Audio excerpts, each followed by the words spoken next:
జై శ్రీరామ్.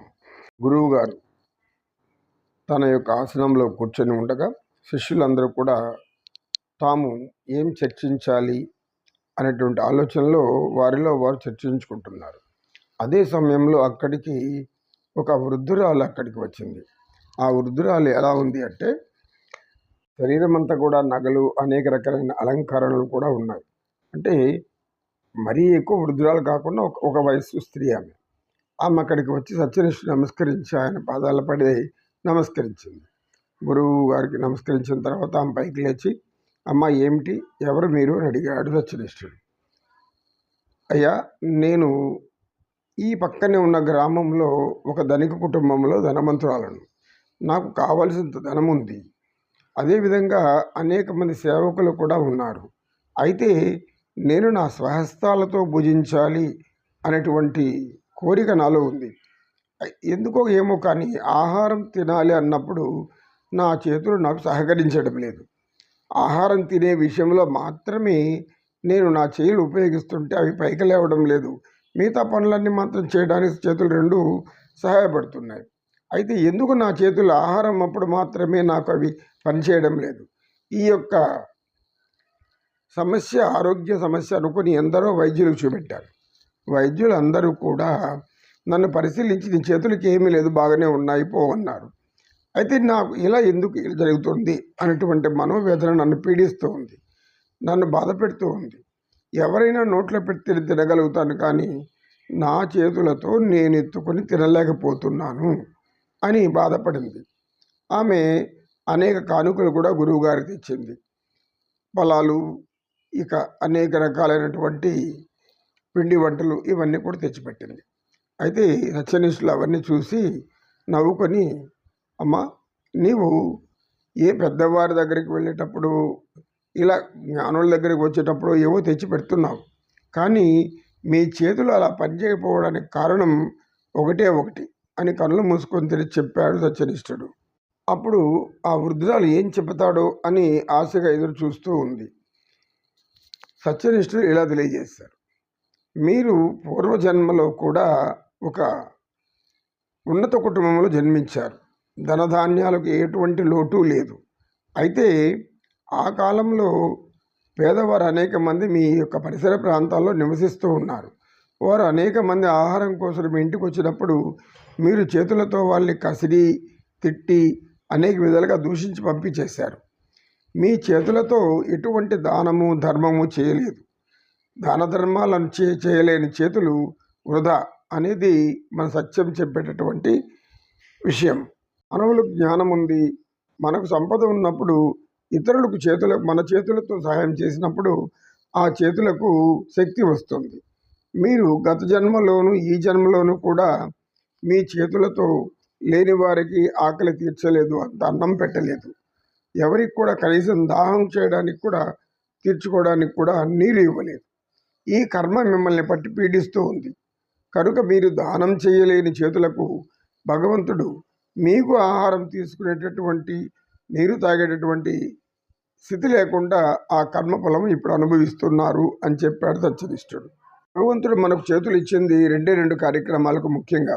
ఒకటి, చేతులెత్తి శివుని నమస్కరించడం, ఈశ్వరుడికి నమస్కరించడం. రెండవది, అంతకన్నా గొప్ప కర్మం ఏమిటంటే రెండు చేతులతో మనకు ఉన్నప్పుడు ఇతరులకు దానం చెయ్యాలి. అలా దానం చేయడానికి మాత్రమే ఈ చేతులు ఉన్నాయి.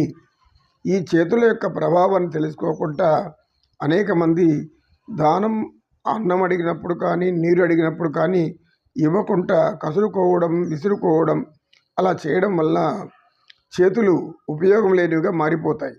అందుకే ఆ కర్మ వలన మీరు ఇలా చేతులతో ఆహారం ఉన్నా తీసుకోలేకపోతున్నారు, దాహం తీర్చుకోలేకపోతున్నారు. ఇలాంటి కర్మలే మానవుల్ని పట్టి పీడించేది.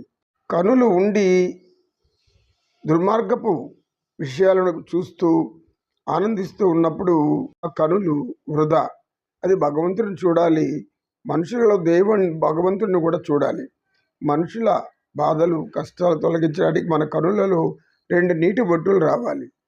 సానుభూతి తెలపడానికి ఎవరైనా ఆపదలో, విషాదంలో ఉన్నప్పుడు వారికి మన కనుల ద్వారా సానుభూతి తెలపాలి. ఇవి కనులు చేసుకునే పుణ్యం. ఇలాంటి పుణ్యం చేయని వారికి మరుజన్మలు కనులు లేకుండా గుడ్డివారుగా పుడుతున్నారు. అంటే ఈ కర్మలు అనేవి మనకు మరుజన్మలు అలా సంప్రాప్తం అవుతాయి.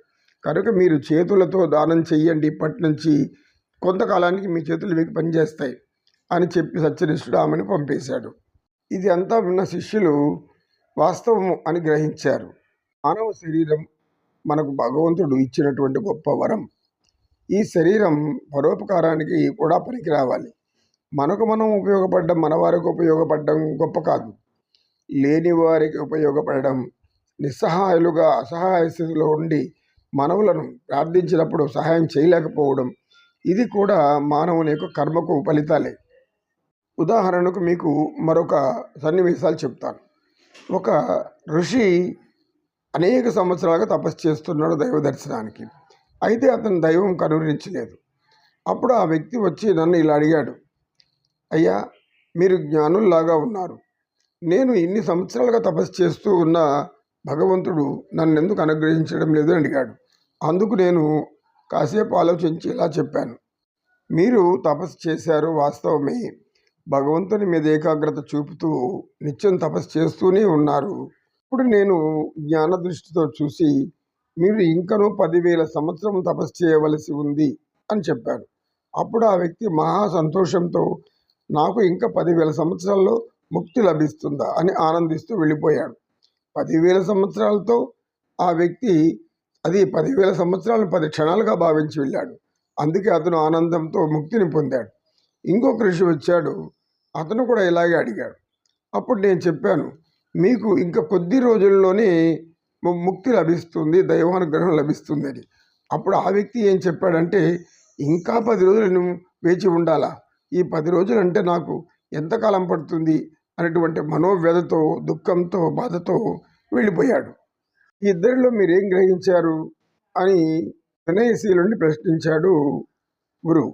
వినయశీలుడు లేచి, గురువుగారు, తపస్సు చేయడం, దైవానుగ్రహానికి మనం ప్రార్థించడం, ఇవన్నీ కూడా మన మనోభావాలలో ఉన్నటువంటి ఏకాగ్రత, శ్రద్ధ.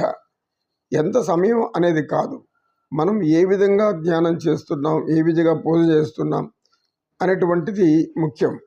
ఇందులో అతనికి 10,000 సంవత్సరాలు అంటే అది 10 క్షణాలాగా భావించాడు. అందుకు 10 క్షణాల్లో అతనికి ముక్తి లభించింది. ఈ వ్యక్తి 10 రోజులు అంటే 10,000 సంవత్సరాలుగా భావించాడు. అందుకే అతనిలో దుఃఖం ఏర్పడింది. ఇదంతా కూడా మనం చిత్తం చేసేటటువంటి ఒక భ్రాంతి అని మీరే తెలియజేశారు అన్నాడు వినయశీలుడు.